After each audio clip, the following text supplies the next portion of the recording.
Look up at the night sky over the Middle East right now, and you might see a terrifying web of intersecting light. These are ballistic missile trajectories, mapping a conflict that is rapidly spilling out of control. The headlines tell us this regional dispute has mutated.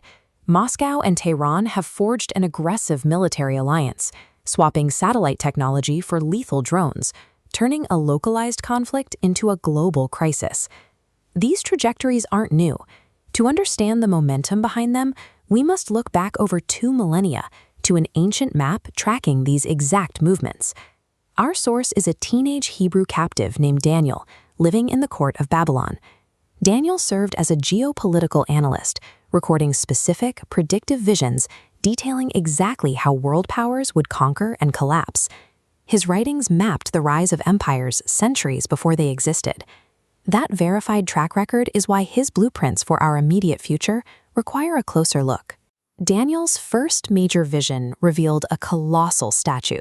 He noted that the chest and arms were silver, representing a dual-power alliance, the Medes and the Persians woven into one body. He then saw a massive bear, raised higher on one side than the other. It was a projection of how that alliance would actually function. One side dominated the other. Between the bear's teeth were 3 distinct ribs. These were 3 specific territories that would have to be consumed to secure the empire's dominance. History confirms that Cyrus the Great united the Medes and Persians, then led that empire to crush the wealthy kingdom of Lydia, the land of Egypt, and the previously unassailable capital of Babylon. Daniel's blueprint identified the number of major conquests and the specific power dynamic between the allies centuries before they mobilized. To understand modern Iran, we have to recognize a historical paradox. The ancient Persian Empire did not seek to destroy the Jewish people. Instead, it actively shielded them from extinction. Over a century before he was born, biblical texts named Cyrus the Great as a restorer. He lived up to that mandate by freeing Jewish captives from Babylon and financing the total reconstruction of their temple in Jerusalem. Later, deep inside the Persian capital, Queen Esther risked her life to outmaneuver the king's advisors. She successfully reversed a state-sponsored decree meant to eradicate her people entirely.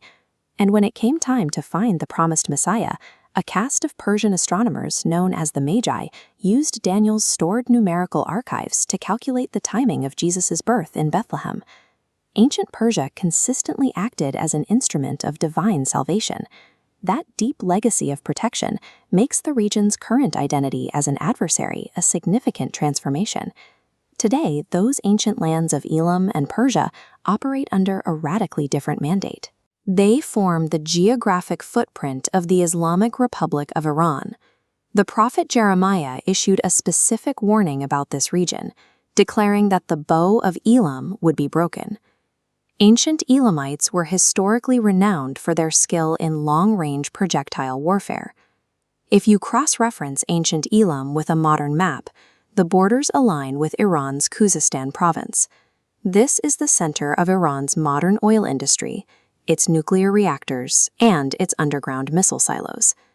A ballistic missile follows a parabolic arc, mimicking the physical path of an arrow across orbital distances. It is the modern manifestation of long-range force projection.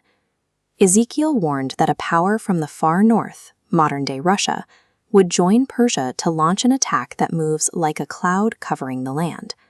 Today, analysts use that same image to describe saturation tactics, where thousands of drones overwhelm a target at once. We are reading ancient texts that describe ballistic trajectories and drone swarm tactics millennia before the technology existed.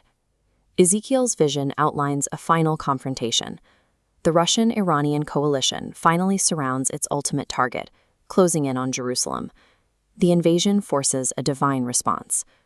The prophet describes earthquakes, structural collapse, and fire neutralizing the armies. The military apparatus of Persia is thoroughly destroyed. But right when total annihilation seems certain, the biblical text makes a sudden pivot.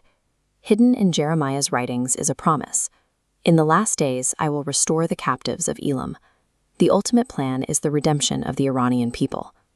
We can see this duality playing out inside Iran right now.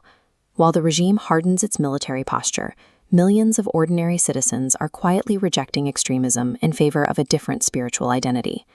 History proves that empires are judged for their aggression. But prophecy indicates that the final word for Iran is an open door to restoration.